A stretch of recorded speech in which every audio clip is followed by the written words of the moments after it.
Hello, જય શ્રી કૃષ્ણ. કેમ છો બધા? આજે ચાર્મી છે ને મારા માટે ગિફ્ટ લાવી છે, કારણ કે મને પ્લાન્ટ બહુ ગમે એટલે ચાલો પ્લાન્ટ લઈને આવ્યું છે ને. તો હવે ગ્રો કરી દઈએ ને. ચાર્મી બેન લાવ્યા છે તો બરાબર. ચાલો તારા પ્લાન્ટ ગ્રો કરવાના છે હે? આ કયું ટ્રી છે? બોન્સાઈ. આમાં કમ્પોસ્ટ નહીં જોઈએ ચામુ બેન? આ જો તો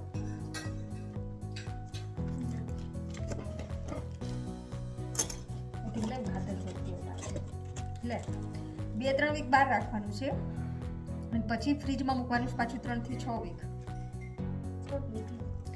નીકળી આવું આ સોઈલ છે.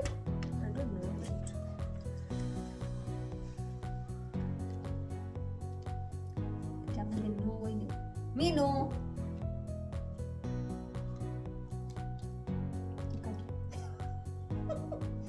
પાણી લઈ આવ ને. પાણી લઈ આવ.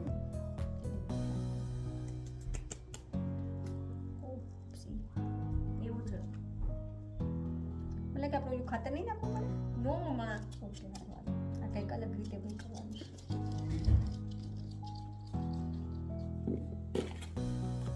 એકમાં એક સીડ હશે, 4 છે.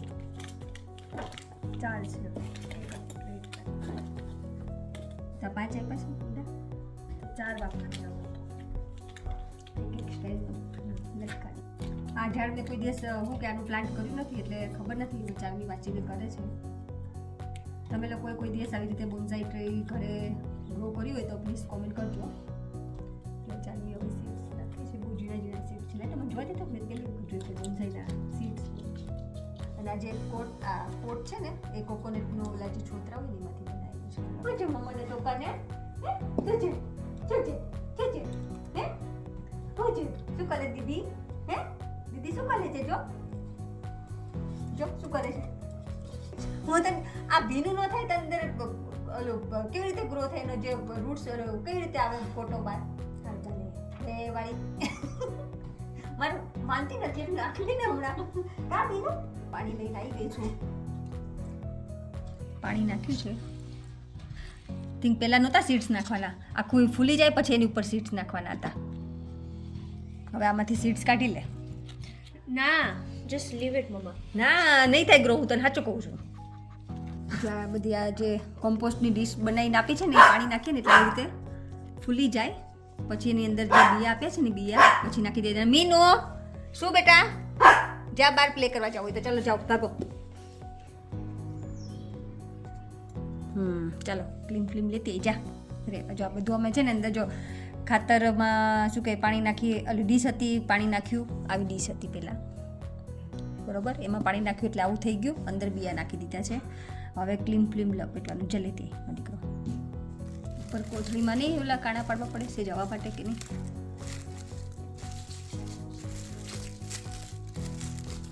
નથી લખ્યું?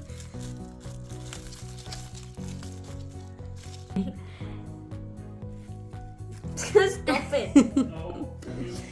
જો ચાર્મી છે ને એનો ફર્સ્ટ પ્લાન્ટ ગ્રો કરે છે ને. ચામુ સ્કૂલમાં નહોતો કર્યો ક્યારે? ઓકે યાદ નથી. જેવું મને લાગે એને ખબર ને મમ્માને પ્લાન્ટ બહુ ગમે એટલે ગિફ્ટમાં પ્લાન્ટ લઈને આવી. લેસ્ટર ગઈ હતી ને ત્યારે. સરસ ચામ, થેન્ક યુ. No problem. તાર માટે શું લાવું બોલ? જે આપો એ. જે આપવું હોય I don't mind. You don't mind? No. Okay, વિચારવા દે મને. Okay No problem. દીકરો બોર્ડ આવે એટલે જલ્દી હાલ. My time is money. મારી સવાલે ભાઈ હવે હાલ જલ્દી કરવામાં ટાઈમ ઇઝ મની વાળી. Time is money. એટલે પણ શું ટાઈમ ઇઝ મની એટલે હાલ કરવા મળ તો તું કરવા મળ ફટાફટ. અને રબર ભરાઈ દઈશું એવું કરશું. કોટ સારા બાય ધ વે.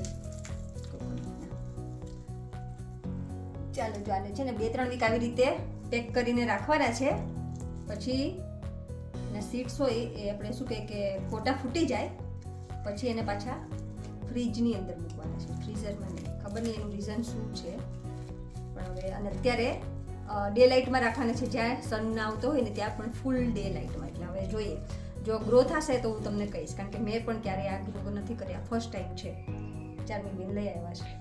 ચાલો તો હવે મૂકી દઈએ આપણે કિચનમાં મૂકી દઈએ એટલે ડે લાઇટ પણ આવે અને ત્યાં મોર્નિંગ સન જ આવે પણ ડાયરેક્ટ નહીં આવે. વિન્ડોની નીચે મૂકીશ ને એટલે તો ચાલો જો થઈ જશે પછી બતાવીશ. ઓકે હજુ અહીંયા છે 4 પોટ જોઈએ કારણ કે મારે અહીંયા મોર્નિંગનો સન આવે પણ આટલે સુધી તો નહીં જ આવે એટલે જો આવતો હશે તો પછી સવારમાં થોડી વાર ક્યાંક બીજે ચેન્જ કરી દઈશ પણ અહીંયા આખો દિવસ આમ ડે લાઇટ સારી આવતી હોય.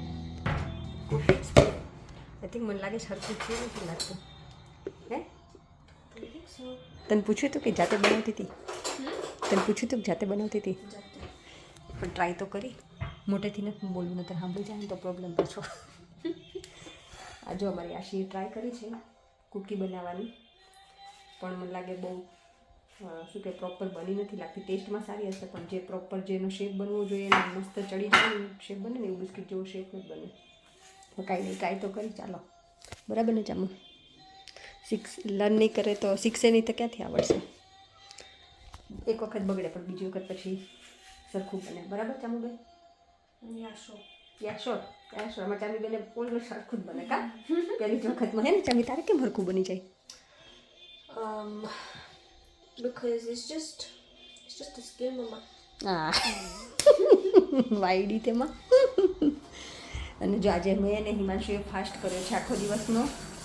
તો બનાવ્યું છે સાબુદાણાની ખીચડી પણ અમે લોકોએ જમી પણ લીધું. શું કામ ફાસ્ટિંગ કર્યું છે એ હમણાં તમને થોડી વાર પછી ખબર પડી જશે. આઈ મીન આવતીકાલે. આજનો વ્લોગ હવે આપણે અહીંયા જ પૂરો કરીશું. જો તમને ગમ્યું હોય તો please like share and subscribe. અને હા બધાની બહુ જ સરસ કોમેન્ટ આવી. બાવાશ્રી પધાર્યા હતા અમારી ઘરે એની માટે, મનોરથમાં ગયા હતા એની માટે. અને એની વે તમે લોકો સરસ જ કોમેન્ટ કરો છો તો થેન્ક યુ. આટલી સરસ કોમેન્ટ કરતા રહેજો અને જોજો કે આજે મેં ને હિમાંશુએ ફાસ્ટિંગ કેમ કર્યું છે. કોઈને ગેસ થાય તો પ્લીઝ કોમેન્ટ કરજો કે અમે લોકોએ આજે શું કામ ફાસ્ટિંગ કર્યું હશે. પણ નેક્સ્ટ વિડીયોમાં ડેફિનેટલી તમને ખબર પડશે કે અમે લોકોએ શું કામ ફાસ્ટિંગ કર્યું છે. ઓકે ચાલો જય શ્રી કૃષ્ણ બાઈ. મિની તું કેમ આવી અહીંયા? હે કેમ આવ્યો છો મારો છોકરો? કેમ આવ્યો? ચાલો મળ્યા નેક્સ્ટ વિડીયોમાં. જય શ્રી કૃષ્ણ બાઈ.